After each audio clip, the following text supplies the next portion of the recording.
Welcome to Real Recovery Unplugged, the podcast where healing meets hustle, faith fuels purpose, and real stories spark transformation. I'm your host, Dr. Haley Brown, founder and CEO of Real Recovery.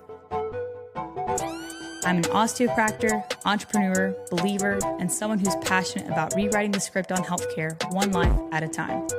Each week, we'll pull back the curtain and have raw, unfiltered conversations with our staff, doctors, fellow healthcare providers, athletes, patients, and inspiring voices from all walks of life. We'll also get a behind-the-scenes look at what it really means to build a movement, not just a business. So whether you're a provider, a patient, or someone chasing a purpose bigger than yourself, you're in the right place. Let's get into it. All right, you guys, welcome back to another episode of Real Recovery Unplugged. And today I am with Dr. Nicole. Hello, hello. So today we have a really fun topic. We are going to actually talk about all things golf and the experience of being beginners at getting into golf ourselves, which has been a really fun experience. And we're going to be talking about then injuries that we commonly see at Real Recovery with our golfers and get into the geeky, terms of the biomechanics involved, a lot of the conditions and the treatment protocols, and how we really are going to take a deep dive at what point is our injury happening, or at what point is pain occurring, and how do we address the whole kinematic chain, not just, oh, well, your wrist hurts, so let's just put a brace on that, or absolutely just not use it. Yeah, and I thought this would be a cool way to go through a topic where even if you're not a golfer, you can stay tuned and kind of see how we evaluate sports in general. Even if golf is not your sport, some of these injuries might occur in your sport. It's not, injuries are they don't discriminate. No, they do not. So we're going to kind of evaluate the most common injuries in golf specifically, but you can see these injuries in really any rotational sport.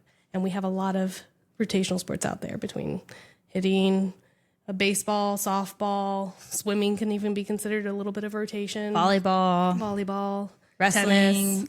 So what you find in rotation, you can find in this podcast. So stay tuned. So I guess let's just talk about like what it's been being a novel at golf, right? Yeah. And just getting into it. Mm-hmm. So I don't know about you. I think one of my most humbling things was, I'm like, I'm active. I have great rotation. Like I pride myself on my mobility a little bit. And so I was surprised that all of a sudden, whenever we were out there with our golf instructor, Gabe, and I'm going into my backswing and he's like, keep going. And I'm like, there's no more way to keep going. And he's like, no, keep going. Yeah. You find you are limited in motions when you do not use them. Absolutely. Yeah. So I think like that was a humbling thing. And then I think the mental game and the mental aspect of, me with my like volleyball, like more power sport background. Mm-hmm. And it's funny because you're the same. So like me and her get called on the same stuff all the time. But, Gabe would be like, Haley, you're trying to hit a home run mm-hmm. and you're going to shank the ball every single time. Yeah. We've been told to practice our short game pretending like it's our long game. Yeah, he took the driver away from us, so that's cool. But I remember like one point, like Gabe was like, Haley, just do everything I'm telling you to do. Mm-hmm. And I was kind of being sarcastic of like, okay, so you're literally just saying like all you want me to do is just twist up here and put my body in the most awkward position possible. And then all you want me to do is drive my hips and then not use my arms at all and just let them fall. And you're telling me that it's going to be great. Because I just keep trying to use my arms and hit it. And so I remember I just like reared back everything. I was like, this is so like silly and like not going to work. And I'll be danged if I didn't just drop my hips, my arms just fell. And it was the most perfectly like straight ball sailing like 200 yards out. And I was like, absolutely. All right, coach, like this is why I'm paying you. Yeah, absolutely. And that brings up a good point. So what we're going to focus on when you come to us at Real Recovery is we know how the body is supposed to move for the sport. And that may not be realistic for every body. Yeah. You're going to run into specific limitations that if you have arthritis or you've had surgeries or different kinds of things, you may not be able to move in that kind of a way for the perfect swing. So we can sit there and analyze that now knowing what a swing should look like. Correct. And then make those corrections for you, because the instances of injury in golf are actually most correlated to faulty mechanics and swinging. Very rarely do you have those traumatic, oh, I hit the root and now I got a fracture kind of So injuries. true. They're mostly repetitive injuries from moving in faulty ways and those are kind of little things we can analyze within the sport. But yeah, it's a very heady sport, and it's actually made me better with my patients in both ways. My patients at the clinic and my patients in my life. Double entendre there. Because as a therapist, you want to correct someone all the time on their mechanics, and you want to have that perfect, posture, that perfect movement all the time, because that's what you're trying to reinforce in your patient. And it's a reminder that these things take time.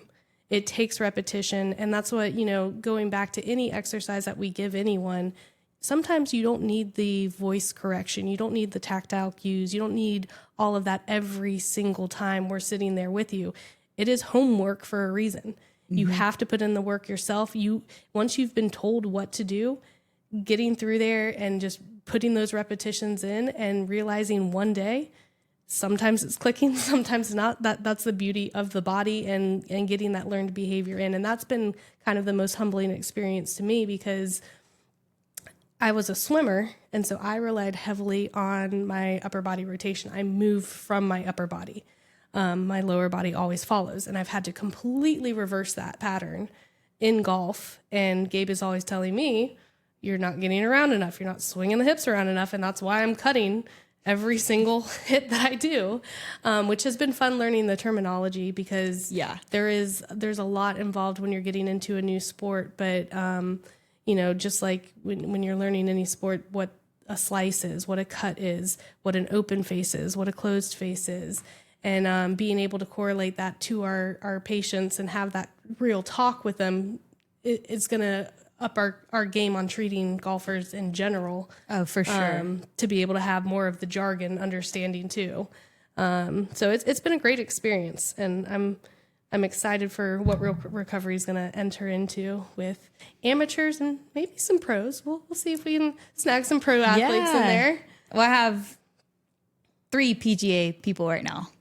There we go. So we're rocking and rolling. We are. And, we got it already. It's so funny too, because I'll try to relate to them, and they'll be like, "Oh, like my back hurts," or I'm like, "Yeah, me too." And then we'll start talking golf, and then I'm just like, "Yeah, no." They ask me like how I score and everything like that. I'm like, no, we're just like, if we play 9 holes, I go through 18 balls, but Right. we're getting there. I don't lose. I didn't lose 4 balls this time. How many balls I lose is how I go off of. See, of my score. we should start a new scoring system, I think. Yeah, definitely. Well, that's some interesting facts about golf here. So golf it involves mild to moderate heart rate intensities, right? So, and depending on how much you want to use your golf cart, of course. If you're actually playing the game per the sport, you are not allowed to use the golf cart, and you have to walk the course. You can have your caddy, but a lot of our amateurs are going to do more of the lazy way, which is completely fine, because you get your repetitions in with the actual swing itself as well. So in therapy, we can work on improving heart rate and getting your cardio ready for that 18-hole walk. It's not an easy task for some of our elderly patients with a lot of issues. So we're looking at that kind of thing too. But in general, the injury rate for amateurs is anywhere from 18 to 40% a year. And for our pro athletes, it's 90%. Yeah. Because, again, you talk about repetition. This is a sport where the more reps you put in, the more likely you are to be injured. So it's going to happen. Luckily, because they're not traumatic events, usually these kind of injuries come on slow, and they're not debilitating, and you can kind of work through them to the most part, and you're just kind of doing a little bit of tweaking, but they're there regardless. And so it's important to listen to your body. And if you are noticing a specific pain, because we can attest every time I hit the ball, I'm like, I'm getting this pain this time, I'm getting this pain this time. Well, if it's a reoccurring pain that's happening because your swing is now pretty rock solid and you got a good understanding on what your mechanics are, and that pain is occurring in a repetition or after you're done playing, probably a good idea to come get it checked out. Absolutely. And, one of the players that I'm working with right now, he's been shut down since December, I think, and has some herniated discs, but even then, I think those are more chronic in nature, and they just happen to find those in the MRI, right? But like major like sacroiliac joint like inflammation and dysfunction, and he actually has like scar tissue build up around the area. And we've done a lot of deep diving in, like working with his coach in Orlando, another doctor, and then with me of, okay, well, we're trying to unlock this mobility that has now locked down and has been lost for a long time. Therefore, the loading patterns shifted, the way the spinal coupling was happening shifted. And here we are trying to break down the mechanics of a pro golf player that has been swinging the same way since he was a little boy. Talk about a mental game for him. Right. Right. And, you know, I'm really proud of him because he's taken the time to not play, and we're getting back into swings now and everything like that too. But I mean, it is every day he's working on it. He's working on his, you know, core rotational exercises. How do I distribute this load properly and everything else? But it is repetition on repetition. Yeah. And when we talk about a kinematic sequence, basically what that is working up the chain or down the chain. If you want to look, you can do a top up approach or a bottom up approach or a top down approach of how every joint moves in conjunction with each other. And when you're working with golfers, you want that kind of more bottom up approach because you want the power coming through the hips and through the core and driving through the follow through of the backswing, right? And the follow through. So you have the kinematics of it, and then you have what we're going to kind of break it down with as body part. And so you can kind of get lost on focusing on a specific body part, and then you got to put it all back together. Absolutely. At the very end, like, yeah, we're going to dive deep down into a specific area and a specific part, but we analyze it first by you coming in and us looking at your swing and seeing, you know, what does your normal swing look like? What do you do at your feet? What do you do at your knees? What do you do at your back? Because all of that plays in to why you might be putting extra pressure on that area that's hurt. For sure. I mean, so much information comes from before they even ever think about making contact with the ball. You can already look at everything of how they just set themselves up and body posturing, everything, and see what muscles are activated and how are they firing and in what pattern and everything like that too. So, I mean, like, you can really take a deep dive with it and go down so many different like facets and everything. So I think what we kind of talked about doing is let's talk about some common body part injuries. Yep. What's most commonly injured, and then how we kind of go about treating that more or less. Low back pain, number one, usually, especially in your pro golfers. Highly associated with the amount of volume you're hitting. So again, that's why you're going to have a lot more in your pro golfers. When you think about the mechanics of what happens in your golf swing, you are doing a lot of side bending and extension in the back.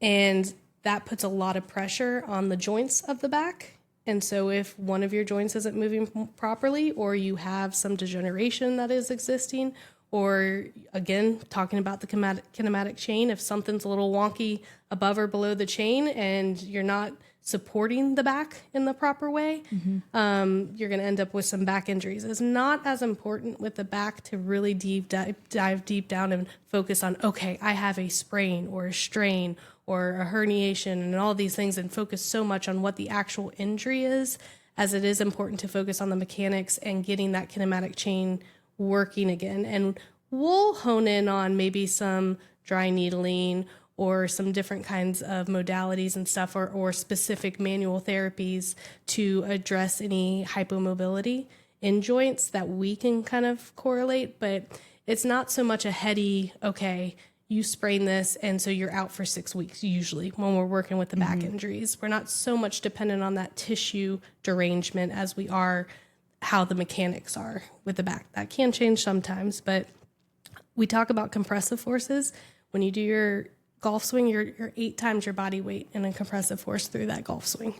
So that's a lot of 8 times. 8 times your body weight. So it's an interesting little stat there. So what do we do? As with any of these body parts, we're going to look at your swing first, right? And we're going to look at that kinematic chain. A lot of low back pain is associated with decreased hip mobility on that lead leg for lack of internal rotation. Because when you're going into that backswing, if you can't internally rotate the backswing, yes. Yeah. When you're going into the backswing and you can't get that hip into maximal internal rotation, usually you're either going to be faulty up the chain and you're going to have some pain up there, or you're going to have low back pain. And so we definitely are going to assess your hips and see where your internal rotation is. For sure. I mean, and for those you following along, if you're a novice to golf or anything like that, you're wondering what we're talking about. Basically, if you hit righty, that means that your left leg is in front and your right leg's in the back. So whenever you're coming into your backswing, if you're hitting righty, your left hip is internally rotating heavily as you're going through the swing process. So that's what we would be assessing. And I think that's a fun assessment tool in general, is everyone should look at their hip mobility right compared to left. Because what are you going to do if you don't have the motion to roll your hip inward to get into that position? You're going to try to use your low back to do that motion. And the low back was made to bend, extend, and rotate, but we need a little bit of extra effort from that hip. And if not, there's some compensations we can work around mechanically to help that happen. But normally, we can get those spines moving a little bit better with some dry needling, some manual therapy, and some specific modalities to kind of improve that hypomobility. For sure. And I think, like, to that point, Professor Haley's going to come out here for a second, because I was just lecturing my students last week on lumbar spine and sacroiliac joint. And the body's going to find a way to make the motion happen if you're like hard-headed enough to do it, right? So to your point, the lumbar spine itself isn't made for heavy rotation. Like the lower lumbar spine, L4, L5 on S1, are the only ones that do great like rotation. And then the rest of it's trying to help hold some stability, is a lot more side bending. If your hips are then limited, or if your thoracic spine is limited, you're going to be torquing on that like L5, S1 joint so heavily. Guess what? Number one disc is normally the one that herniates or gets ruptured. It's that one. And so just by taking that standpoint of, hey, I just like to play golf on the weekends. Well, think about how many swings that really is. And then think about everything else you do in life. It's very relevant to have every system working together so you're not overworking one while others are underperforming. And the general position of golf is a slight flexion in the trunk. So you're bending slightly forward. When you slightly bend forward, you're asking a demand out of those back extensor muscles. Some of our people complain about when they do dishes. Yep. When you're bending forward just to get dishes done. So you're in that position for a long time, especially when you are doing some drives where you're putting and in that more of that shorter game kind of position where you're more hunched forward. And then, like we talked about, it's not made for rotation. The low back is not made for rotation. That's more of your thoracic spine. The more hunched forward we get, the less mobility our thoracic spine has to rotate. So again, we're going to put that back down the chain and our low back might hurt again, So it all is working. So we're going to look at your hip. We're going to look at how each spinal segment is moving. We're going to look at the thoracic spine to see if you are getting that rotation up the chain. We can do our manipulations, our mobilizations, the dry needling to hit those specific segments. We can then work on motor control, right? So yes, we want to strengthen, but strengthening alone is not the same as motor control for specific segments, because we have these little muscles called the multifidi muscles that attach along the spine from segment to segment.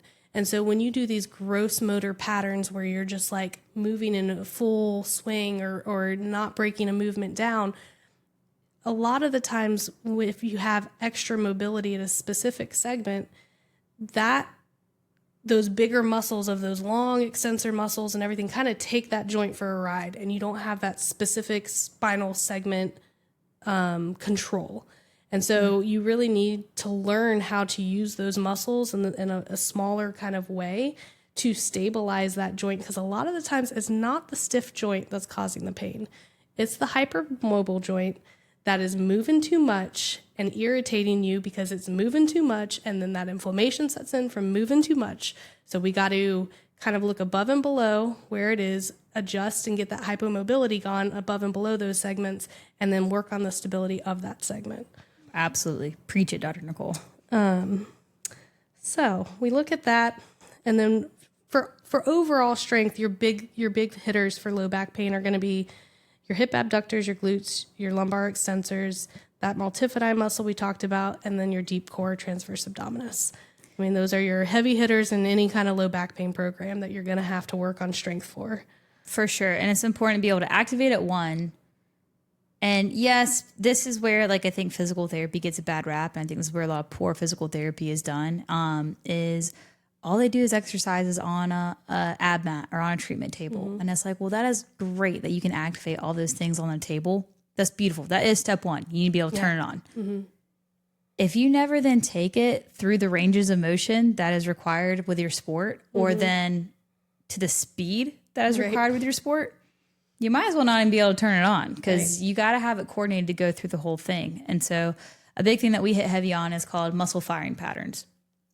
When is the muscle turning on, at what point, through what range of motion, and in what sequence? Because everything has to work together, like Dr. Nicole has been saying. So I think for us, whenever we go into our specific exercises, we'll have a lot of patients that have already done physical therapy for this issue before. And they're like, wow, like, I've never done exercises like this, or I've never have been put in a space where you guys actually asked me to do my sports mechanics. Right. And so, like, yes, there's literally, like, especially at our new Titus location, here in Tallahassee, it's a sports performance training center. We are partnered at the hip, and we literally have golf clubs there. We have nets. We have everything else too. And we're going to just see what it looks like. I mean, my favorite thing is that those strengthening things I gave you, that's your home program. You know how to, like, here's your movement, do it. You need to come into me for the manual. You need to come into me by Candace.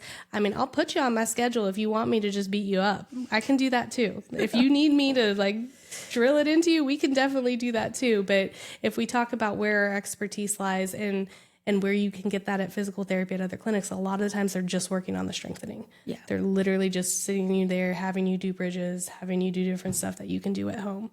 For sure. And so, yeah, you will do it at home if you come to see us, but yeah, we'll spend our time doing more fun stuff. Right. Exactly. And then lastly, the big hitter, for looking at low back pain is how flexible are your hip flexors? Because, like we talked about, you're going into extension at that end range, right? So if you can't get into full extension in the low back, a lot of the times if you stay in that flex position and you're maximally going through your swing, that's a lot of force that's going into an area that is meant to be in more of extension when it absorbs that force. So we work on stretching the hips, and we can do dry needling for that. We can do contract relax techniques. We can do some soft tissue work. We can stretch it. We have eccentric strengthen it. Really heavy kettlebell that we love to put on people. Oh yeah, body tempering. Man, if you haven't had body tempering done, feels so good. You're missing out. Like, you just need to go experience that at least once in your life. And then obviously, let's say you just have a really bad injury or some degeneration that's just not gonna go away, and you're at the point where you need surgery. We're here for that post-op guidance. Absolutely. Like post-fusion, only about 50% of people do return within the year. But post-discectomy and laminectomy, you're out for 6 to 12 months, and then you're back to hitting. And a lot of the times that's because, when you're talking about what kind of injuries you're getting and being a rotational sport, it's hard to change your mechanics that much to get back to playing within that year time frame. If you can't rotate anymore in a sport that you're supposed to rotate, it's going to take a little bit more time to get back to. So for sure. And you have to create a compensation, and it's our job to help the patient create a compensation that's not going to lead to all these other issues later on, but it helps then work for their new body with their new limitations. But it's important to have realistic timelines for all of that. So that's the low back. We're moving on to the thoracic spine and the ribs, because the ribs attach to the thoracic spine. So you need 45 degrees of rotation within your thoracic spine for golf. It's an asymmetric sport, so typically when we evaluate people, we're going to see that they have more rotation, one on to the backswing than going forward. But you need at least the 45 degrees. If not, we're going to be compensating somewhere else. Our common injuries that we're going to see here are rib fractures, costochondritis, and just rib joint irritation in general. So what are we going to do? We're going to tell you, do you need an x-ray? If you're coming in and we really feel like, hey, this is something that we just need to make sure it's not a stress fracture, we'll let you know. Yeah, for sure. I would say that's the lower of what it normally is. Absolutely. It takes a lot of things to go wrong multiple times for a rib fracture, typically from a golf swing or things like that. Absolutely. But the costochondritis, talk to me about that. Yeah, so that's more pain in the anterior part of the chest wall and everything, and that is inflammation where it kind of articulates with the sternum and then that region there. And so unfortunately, we do have to kind of refrain for about 4 weeks from swinging with that, because when you're dealing with inflammation, every time you go into those high velocity kinds of things, you're going to promote more inflammation. And it's not one that is easily rested. Yeah. So we're going to look at breathing. Does breathing make it worse? If it's making it worse, where is that pain kind of located? And eventually, just kind of like your costovertebral joints, which are more in the back, then you're dealing with more looking at thoracic spine mobility and getting those joints are usually hypomobile, comparatively speaking to where the ribs are. So we'll work on the mobility within the thoracic spine. And then the muscles, a lot of the times why we end up getting irritation within the ribs is because you have a muscle called your serratus anterior and then your serratus posterior, which get used a lot because those muscles kind of work on retracting and protracting your shoulder blade. And you go through a lot of mobility with those retractions and protractions throughout the swing. So that repetitive nature of that is really going to flare up those areas a lot. And so at first you kind of want to work on just single plane kind of motion, refrain from any of that rotational kind of stuff that's going to put a lot of stress on that area. And then once you have calmed everything down and you are able to work in a single plane, you could start working multi-plane and then eventually get back into your rotational motions again. And if all that's pain-free, then you're ready to swing. But usually you're out for about 4 weeks with something like that. Yeah, and then I would say too, just for the ribs in general, right? Like the ribs are highly mobile and they're supposed to be mobile. And a lot of people don't realize that. But every time we breathe in, those ribs have to, it's called bucket handle breathing. They have to move up and expand. And then anytime we exhale, it's passive process, but they move back down. You can actually have a rib that gets stuck in inhalation or expiration, meaning that whenever you're breathing in and your ribs are moving up, if one is stuck, it's going to inhibit that. Well, then you're getting an excessive muscle strain, you're getting malalignments, you get nerve irritation with that. You can get a lot of things from that. If anyone's ever had a cold and you cough too much and you popped a rib out of place, right? Like these are all things that can happen. And so that's where then too, we'll be assessing for that. And we have manual therapy techniques. We can do spinal adjustments or joint mobilizations, other things to help get the rib unstuck. But at the end of the day, if we don't address the muscles, the firing systems and everything else, it's just going to get stuck again. This is why people end up going to the chiropractor once a week, every week for the rest of their lives, because instead of kind of figuring out that root issue of the muscle firing pattern or anything like that, they just keep going, get it put back in and muscles pull it right back out. So I do love a good rib adjustment though. Those are very satisfying. And they work right away. And they work right away. And I will say too, like, it's just super common to have rib dysfunction. Like I totally do too. And, I know when I've done my homework and when I haven't done my homework of working on scapular stability and things like that, because inevitably I'll get that pain in between the spine and the shoulder blades where I just want somebody to dig in there and I want an adjustment and I do need them a lot of times. But it's because I haven't corrected, again, my firing pattern. And sometimes with a sport like golf, when it's asymmetric, you can only do so much. And at the end of the day, you're going to have more wear and tear on one side than the other. Right. Absolutely. That brings us up the chain to the cervical spine. Wait, you use your neck to golf? Absolutely. Well, you shouldn't. Therein lies the problem. A lot of it is postural when we talk about that, because again, it goes back to the kinetic chain and where is your thoracic spine? If you're hunched forward and you're in more of that kyphotic posture, which you have to be when you're putting. For sure. But in general, if you spend a lot of time there, and a lot of the times we sit there with our chin jutted forward, that puts a lot of pressure back onto those facet joints within the spine. We're using our upper cervical joints to pretty much do all of our rotation, which is taking all of our muscles for a ride. And before you know it, we have either, muscle strains, we have disc pathology, we have pain down the arm from a herniation, or we're going down the chain at the thoracic spine. That's pretty much wherein lies our problem with all of our cervical issues. So when you come to us, we're going to basically make sure you don't have any radicular signs. Is it affecting any kind of nerve root kind of issue? We're going to do that neurological screen to kind of see, is that a possibility?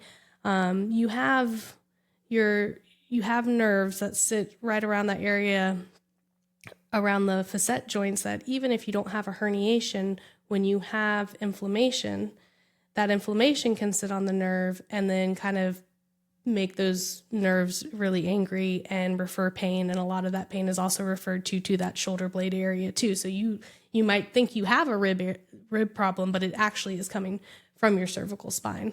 So that 1,000%. All kind of plays into together. So again, we're going to look at the joints. We're going to see if you need a manipulation. We're going to see if you need some dry needling. We're going to look at the posture. Sometimes it's as simple as, hey, when you're putting, give me a little chin tuck. Get out of that little extended posture. Mm-hmm. Or, hey, if you're in your driver swing, like how much of a rounded back do we have? Do we need to stand up a little bit more and get that extension? That roundness should not be there when you're putting all of that really heavy force in your rotation. And then for going back to the posture, you're looking at your postural muscles for stretching. Are those pecs tight? Are those suboccipital muscles that are right at the base of the skull that cause all those headaches tight? Mm-hmm. Do we need to work on anything like that? And that's pretty much it. If you have neck pain, it's not specific to golf. Usually, like, the treatment is not as specific to golf. Like, it's more, hey, we treat neck pain pretty much all day, every day. Lot, right. And it usually has a pretty simple, okay, A plus B equals C, and this is what we're going to do for it. Yeah. But I think anytime we have upper extremity involvement, so golf, we're using our arms mm-hmm. to, perform that swing, all the forces translate back and forth to each other. Mm-hmm. So you cannot look, and I tell my students this, Professor Haley again, you cannot do a shoulder eval without looking at the cervical spine. No. If you have anything going on there, you got to check it out. And that's the funny thing. If you pull out your anatomy books and you look at the muscles that attach at the shoulder, you will see they attach into the neck. Yep. So that's why you have to evaluate that area too. And that's why you'll get those referral patterns down into the shoulder as well. Absolutely. And the thing with this is, yes, again, we're there for the post-ops. So you'll have some ACDFs and things mm-hmm. like that. And the prognosis for that in golf is actually pretty good. People are returning within 2 to 3 months post ACDF sometimes in golf, because there's not a lot of force going into the neck in the swing. It's, again, more postural. And if you're hitting it right, you're not cranking your neck, right. Where sometimes I'm trying to see where I hit my ball before mm-hmm. I even hit it, and it's left down there on the ground. So. Yeah, and you're in that kyphotic posture looking for it. Gabe's just going to watch this episode and be like, mm-hmm, mm-hmm, mm-hmm. Mm-hmm. So let's talk about shoulders while we're in this upper realm. Yeah. So what do we normally see through the shoulders with golf? Well, golf is interesting because it goes through so much range of motion in the shoulder, and you don't think about it. But you get a lot of what we call internal and external rotation. A lot of the times, a lot of your other gross exercises that you do involve less rotation, and they're more just like moving the arm up, moving the arm out to the side. There's not a whole lot of rotation through mm-hmm. your actual shoulder joint. Golf is different. You are maximally getting into a lot of external rotation and a lot of internal rotation. So if you don't have that rotation, it's going to be a problem. And you have a little thing called your joint capsule within the shoulder, which is just basically this firm kind of tissue that actually has a lot of nerve innervation that surrounds the joints, and it does help with stability within your joints, but it also can get stiff. Yeah. And so whenever we have stiffness in that joint capsule, your normal stretches aren't going to stretch it. And you kind of need us to teach you specific ways to get into the joint capsule stretch. It's not the same tissue as muscle, so you're not going to stretch it like a muscle. But when that posterior capsule is tight, because it's inevitably always the posterior capsule that's tight, and that means that that bone of the humerus, that humeral head, isn't going to move backwards into the joint capsule. It's going to move up, and you're going to end up with that pain, that nagging pain that either goes down into your side of your shoulder or right into the front of your shoulder, and you're ending up with impingement, rotator cuff tears, all the fun things. Yeah. AC joint impingement, subacromial bursitis, All of the lovely diagnoses you'll get are usually commonly treated with stretching that posterior capsule and then evaluating the kinematics of the shoulder. You can go into a full down and dirty of just how the shoulder moves, because the shoulder is 3 different joints.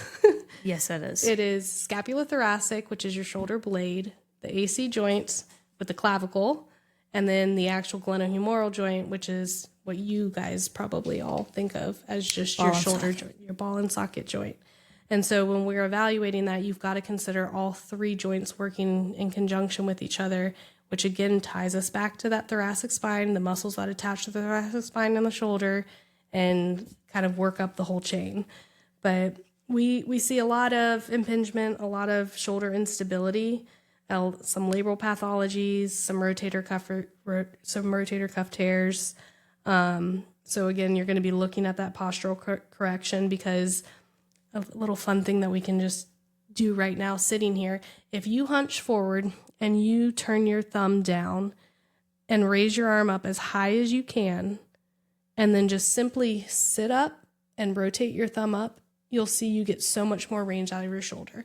And that just shows you like simple little things that you can do to change the mobility within your shoulder to give you a little extra space in that joint. Because if you continue to try to push through that stiffness, that's when you're going to end up with your injuries. Yeah. No, absolutely. And, let's then talk about, hyaluronic acid. Let's just throw that out there, right? Like, so many people have, I have degenerative joint disease or XYZ, or I have adhesive capsulitis, frozen shoulder, whatever you want to call it. End of the day, think blood flow for everything, honestly, but mobility and pain in general. So if we're having these types of restrictions and things like that, if you're going to do a rehab program or if you're going to go golfing, try a heating pad before you go out there. Get some increased blood flow to the area. Let's help dilate those blood vessels. Let's then open up that area. We're going to get increased synovial joint fluid from that hyaluronic acid pairing, and it'll do good things. Same thing with those Theraguns, or those, that increases blood flow to the area. The vibration helps to relax the muscle beforehand. They're a great tool for warm up, not just for recovery. Yeah, I feel like all my clients always use all those things when they're at home at the end of their day. And I'm like, hey, that's awesome. That is kudos to you. But, what about pre-sport, pre-performance? Injury prevention.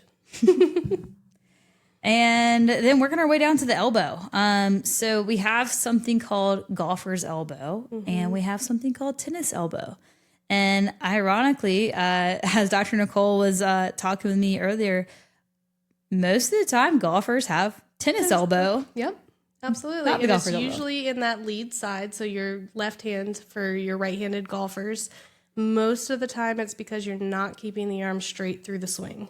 And so when you have that elbow bent, you're putting more demand on those extensors of the wrist, and that's where that tennis elbow is actually occurring, is through those muscles in that region there. So again, simple mechanical change, and then looking up the chain. But one cool thing that we do for tennis elbow at the clinic too is BFR. Yeah. And so we can implement that, because a lot of tendon injuries or overuse injuries get pissed off when you work them out. Yep. And then it's a never ending tale of, well, I can't work it out because when I work it out, it gets mad at me and then it gets inflamed. Well, with blood flow restriction, we can increase blood flow to the area, which helps promote the healing. We can decrease pain because it gives an analgesic effect by just having that occlusion in there. And then we can chemically induce a pump to get the proper hormonal shift that you need to get stronger without the heavy loading that occurs that is normal to get stronger. And then you can then take the cuff off and you're back to normal, and you can go strengthen in the weight room as you would. 1,000%. I think tendonitis is one of the hardest things for people to, overcome sometimes. And it's one of the harder things for us to treat because it's not anything that's necessarily torn. It's micro tearing, right? It's micro trauma, but it's just good enough to keep using it, to keep ticking it off. And then if you completely rest it, this is where everyone gets then really upset because they're like, I rested, I stopped for 4 to 6 weeks my sport, and I went back, and 2 days later it has flared right back up again. And it's because it's weak. Yeah. It's because we never got strong again. So blood flow restriction training allows us to do all the things. It allows us to address pain, increase the blood flow, and put the demand on the tendon to make it stronger without ticking it off even more and ramping up those inflammatory markers. Yep. We treat tennis elbow and golfer's elbow really, really good, where a lot of clinics don't. So that is definitely one of the things that, like, I would say if we have patients that come from failed treatment XYZ, failed injections XYZ, like, I would say tennis elbow is like one of our main ones where it's like we actually get it better for a long time, not just an injection every quarter of the year. Absolutely. And then for our heady people that know golf a little bit more, a lot of the times we're going to change your grip to either a weaker grip or a stronger grip, because that also, if you're in more of a pronation or more of a supination, is going to put more demand on either the flexors or the extensors. So for sure. And your hip drive too, right? Because like, why are we bending the elbow? Right. We should have that locked out, and then our hips should be powering more, but maybe they can't be as fast as we want them to be. So we're using the arms to get a little bit more torque. And there we are. So then we have wrists and hands. And ironically, this is where I feel a lot of my pain, but none in the common areas. I'm gripping my pinky too tight, which is a weird thing to do. I'll walk away and I'll be like, why is that happening? Nicole's just like strangling her golf club. Pretty much. I need to get an actual glove is the problem, probably. Yeah, that might help. So most commonly your injuries are going to be in the lead wrist, not your right wrist. For our normal golfers, it's going to be in that left hand. Basically, if you're in more of that pronated grip, like you carry the club with a strong grip, not a weak grip, a lot of the times you're going to have more of your injuries on that ulnar side or on that pinky side of the hand. We're looking at injuries. Common injuries are your TFCC tears, which is a ligament within the hand. You'll get like some popping and clicking, and you'll get that pain whenever you maximally flex, maximally extend, or deviate towards that left side or to that pinky side. And usually there's popping and clicking associated with it. And that's a little bit different from our extensor carpi tendonitis, which is also common. And similar area, similar pain, but you're not going to have as much popping and clicking unless you can actually feel the tendon subluxing. So again, we can kind of do a little bit of BFR if it's the tendonitis versus the ligament issue. We have the dry needling. Yeah, I would say TSCC tears. So that's your triangular fibrocartilage complex. So basically think of with your hand to your wrist, and then think of in that area, if it formed a triangle, it literally looks like that in an MRI. It's like a little wedge, and it's like a thick connective tissue wedge. And man, whenever it's not firing good, it's really not firing good. If you lose integrity of that, you have so much instability, which leads to the clicking, popping, and everything. And I would say until I started dry needling, I really didn't get those patients better. Yeah. Like we rested and we just let it basically get stiff enough to where it kind of provided some sort of mobility, but I would say long-term outcomes like weren't really there. I think doctors are a lot of the time stumped with it too. They're like, some Prolo and for sure. Yeah. They're like, this is not, they don't have surgery for that, unless it was like completely like, torn off or something. So yeah, just by doing some needling in there and, bringing a healing environment to it and then working on adding those stability exercises was even pairing the dry needling with the BFR. I would say like I've seen patients get so much better, faster, and are staying healthy since implementing those treatment plans. The other thing we can do too, because it is a ligament that stabilizes, is do a little bit of wrist taping and tape around the wrist for a little stability through the swing. Absolutely. So yeah. That wraps up the upper extremity. And so we got one more joint. We got them hips. Let's talk about them. So the big hitters here are going to be your impingements of the hip. So there's 3 types of impingements. Basically what happens they can happen insidiously. They can happen from faulty mechanics. We don't really exactly know why they form. Some people are predisposed to it genetically.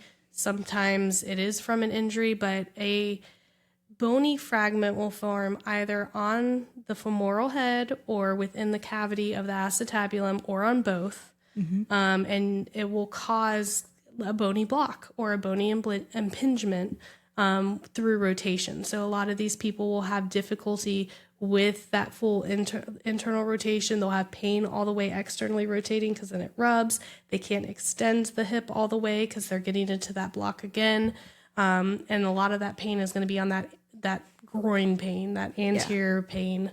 Normally like sharp, deep, restrictive. Doesn't feel like something you can work through. Right. And usually is associated with a labral tear. Not always, but usually, because if you have a bony area that's going to rub on a labrum, chances are you're going to tear your labrum. For sure. And even with that, I think labral tears sound really scary to a lot of people. But the cartilage is completely aneural, so you can't actually feel the tear. Yeah. And 2, I think there's a lot of misconceptions out there about like, oh, like a torn labrum, that's surgery, like automatically, like not at all. And, don't get me wrong. There are some cases where absolutely surgery is relevant, but there's also a lot of cases where surgery was done and they had worse outcomes than conservative management because of the scar tissue buildup, the restrictions put on them post-ops, and they lose all these other muscle tissues and everything else too. So I think, whenever we're thinking about like if we have some sort of impingement syndrome and we maybe even have a labral tear, there's so many things that we can do to get that patient better and help them work around that. And just kind of, work on those mechanics of what led to that osteophyte formation or anything else too, and how do we work through that. Yeah, you have those cyclical things of you have weakness that are obviously predisposed with certain conditions. So in these FAIs, we're going to find the hip abductors, the rotators of the hip to be extremely weak, and that glute max is going to be extremely weak. And then we always notice a tight hip flexor. Chicken and egg. What caused what? I don't know. But doing all those things also makes it better and pain-free, right? Yeah. And then biomechanically, how do we take that stress off? So a simple thing that we can do to take the stress off is if we have to get maximal internal rotation in the backswing of that lead hip, but you can't get it because you're not able to internally rotate, we can simply rotate that foot out further on the setup so that you are actually going through a little bit more internal rotation by cheating your system a little bit in the actual setup of your swing. For sure. Reset what neutral is, right? And then work through that range. Normalize the new normal. I love our job. Yeah, it's fun. So great.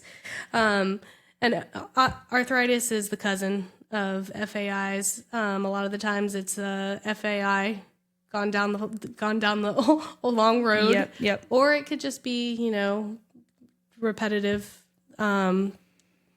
use of the hip, but you'll typically not be able to pull that knee all the way up to your chest. You're going to kind of feel real stiff doing that. Again, that internal rotation is going to be real stiff. And those are the 2 big hitters that we look at that. You're not going to, again, be able to usually get a lot more mobility out of an arthritic hip because you are hitting more bone on bone, right? So you're going to have bony blocks. Now, we can do some hip distraction. We can improve mobility as much as we can by unloading the joint and stretching the joint capsule, because sometimes those two things play in with each other. And if we can get a little bit more mobility out of the joint capsule and out of the muscles of surrounding joints, that is what allows you to then get a little bit more joint space to get that bony block kind of free, and you have that mobility in there.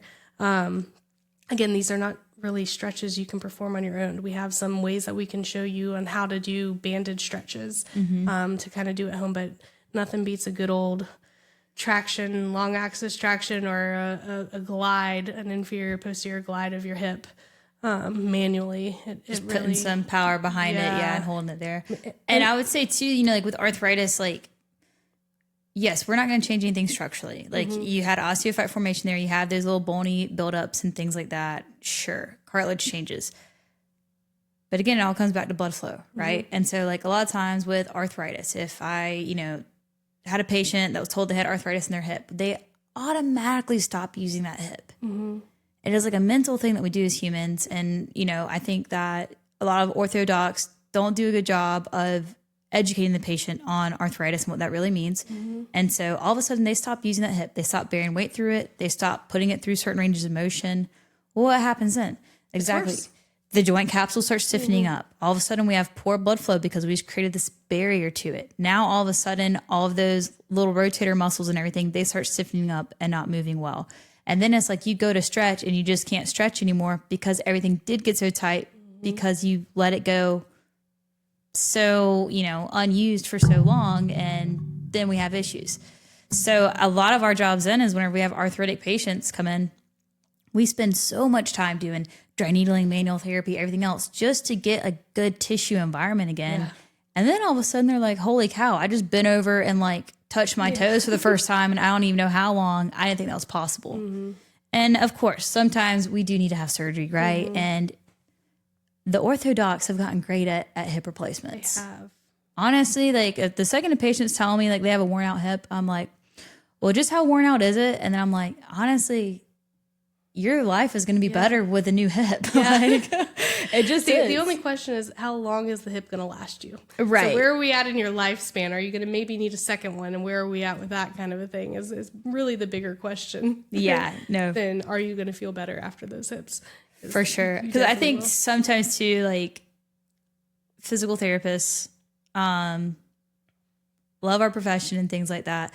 I think sometimes PTs get so like egotistical about like surgery and preventing it and things like that. And I was at PT coming out of school. Right. I was like, nobody ever needs surgery. Like I can fix everything. And then you start looking at some images, you're like, no, that's broke. Like that needs help. Yeah. So I think too, it's important to have, you know, a physiotherapist or some sort of rehab doc on your side that is going to advocate conservative treatment when it's most appropriate, but also advocate the other options and help talk you through those. I think one of the reasons why hips are also successful is not even just the surgery, but post-operatively, you're allowed to walk right away. Immediately. And you're not put into all this immobilization. Yeah. Post-op FAI, if you're getting that impingement surgery, you're 6 weeks. Yeah. Before you're walking. So then we're ending up with hip flexor tendinopathies, and then we're working through all these other things. So, you know, looking at different surgeries, yes, we're never going to say, okay, like every surgery is going to come with a risk, but we can also talk you through what does post-op look like? Because a lot of the docs don't do that. They don't sit there and tell you what you're going to go through the rest of that year, because your tissue is remodeling for a year. Even if you're not seeing us for that full year, you're going to be in recovery post-op for an entire year at least. Yeah. So that concludes our joints, our joint talk. We made it through all the joints for golfing. I think, like, you know, and we could sit here for 5 hours and talk about literally just the low back and that side joint. So it's hard to like cover all of the things, but I would say, you know, if any of this sounds relevant to you, or if any of this is kind of piquing your interest or wondering if this is inhibiting your golf game or just your mobility in general, shoot us a message or call us, schedule an appointment, like get in with Dr. Nicole, look at some mechanics and things like that. Talk to your coach. We love talking to coaches, and kind of, you know, seeing where does our rehab standpoint come in with the mechanics that the coach is trying to instill in the athlete. It's all about building that team and ecosystem around you. If you don't have a coach, call our guy Gabe. Yeah, shout out to Gabe at Summerbrook. You know, saving lives one swing at a time. I hopefully won't kill any squirrels this year. Oh, yeah. So we're trying to aim straight. But yeah. And then we'll start doing this for more sports too, and kind of breaking it down and doing things like that. I think it's fun. And this might have been over some people's heads with how the terminology of what we went through and everything. You know, we try to do the podcast in ways that we're getting a wide range of interest peaked. So if this podcast wasn't for you, stay tuned for some that we really dumb it down and give us our feedback too. If you want us to go into a topic more and be like, hey, you talked about this, but I want to know more about that because it went over my head. Yeah. You know, or if you're like, hey, we need more information, we want more detail, like we're here to provide. Yes. We will gladly geek out all day long. Mm-hmm. Absolutely. Awesome. Well, thanks so much, Dr. Nicole. Appreciate Absolutely. you. And Lady May, our special guest, has been asleep this entire time. So we made it through. All right, you guys. We'll talk to you guys next time.